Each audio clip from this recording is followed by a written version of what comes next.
Bon, on va commencer par visualiser une première vidéo qui est assez courte, donc on va la regarder en entier.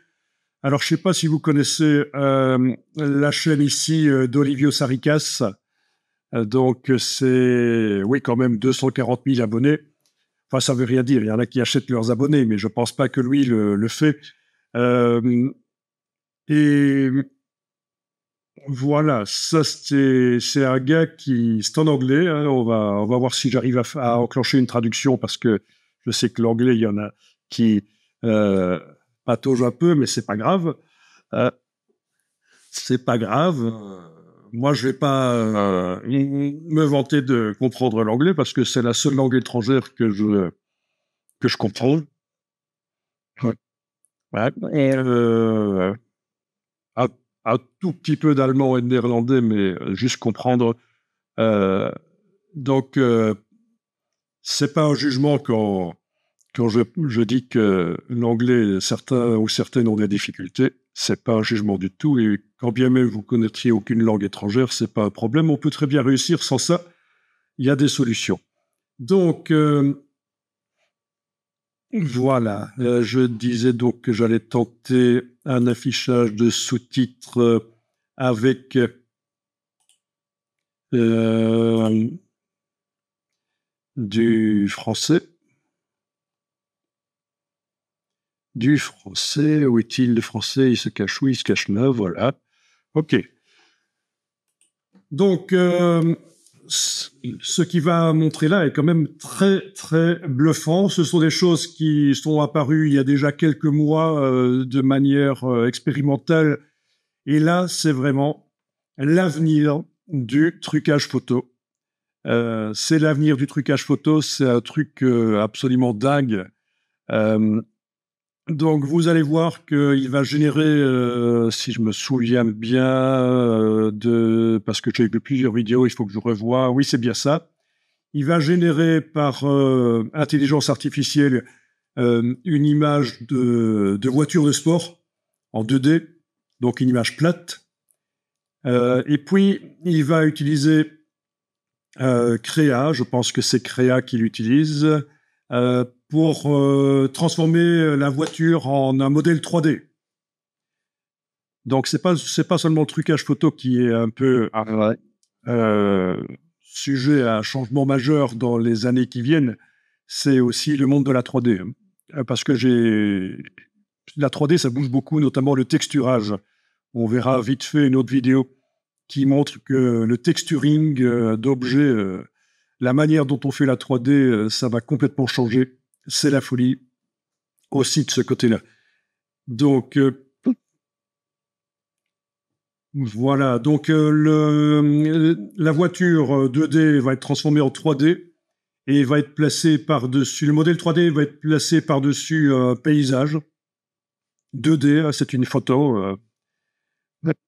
Et la voiture va être intégrée en temps réel dans le paysage. Vous allez voir ça, c'est assez bluffant. Et ça se passe dans le cloud. Donc, même avec un ordinateur qui n'est pas extrêmement puissant, ça marche. D'ailleurs, là, il est en voyage, c'est ce qu'il dit dans la vidéo, il est en voyage en Asie. Sa connexion, c'est juste sa 5G. Et malgré tout, ça marche super bien parce qu'en fait, ça se passe principalement dans le cloud. C'est du cloud computing. Avant qu'on démarre, avez-vous une question?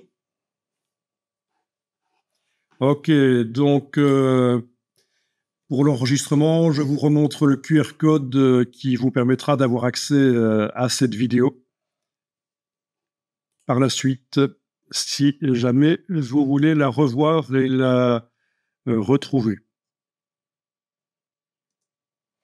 Bon, donc vous voyez que l'écran est séparé en deux. Il a donc une image pixel en entrée là sur le côté. Elle est peut-être générée par IA ou pas, peu importe. Mais en tout cas, l'IA retranscrit l'image, réinterprète l'image sur le côté droit.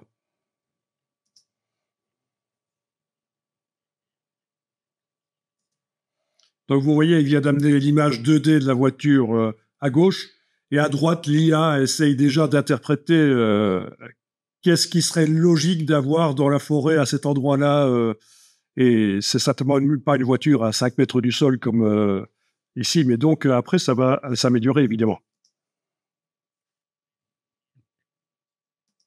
Alors ça, c'est très drôle. Par contre, l'IA à droite, là, suppose que cette masse qui flotte au-dessus du sol, c'est certainement un arbre, donc elle crée l'image d'un arbre.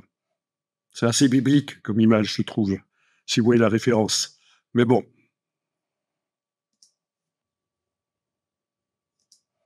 Oui, vous remarquez que si la voiture n'est pas dans l'image de gauche posée avec comme étant posée avec les 4 roues sur le sol, l'IA à droite interprète ça parfois comme étant une tente ou d'autres choses, n'importe quoi, parce que c'est pas logique une voiture qui n'est pas posée avec les 4 roues sur le sol.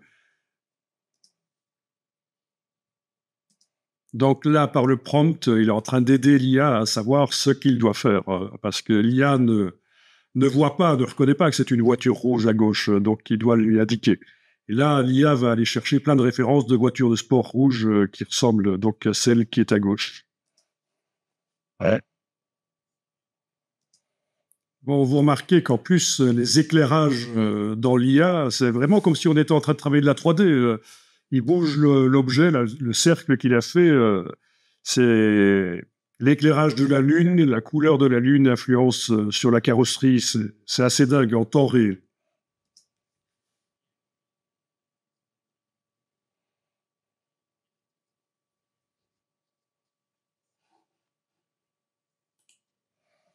Bon, alors vos premières impressions, si vous en avez, moi ce que je dirais, c'est que d'ici 1 an ou 2, normalement dans Photoshop, ça va arriver. Ce sera intégré à Photoshop, ce genre de choses.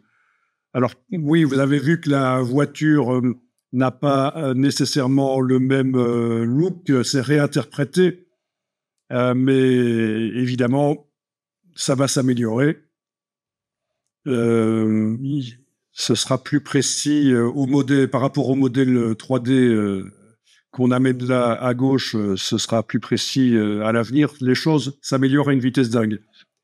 Avez-vous une remarque, une interrogation philosophique par rapport à ça?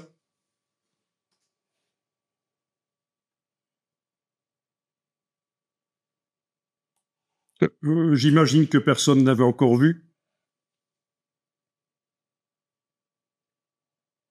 Oui, vous n'aviez pas encore vu, vous n'imaginiez pas que ce genre de choses existait, je suppose.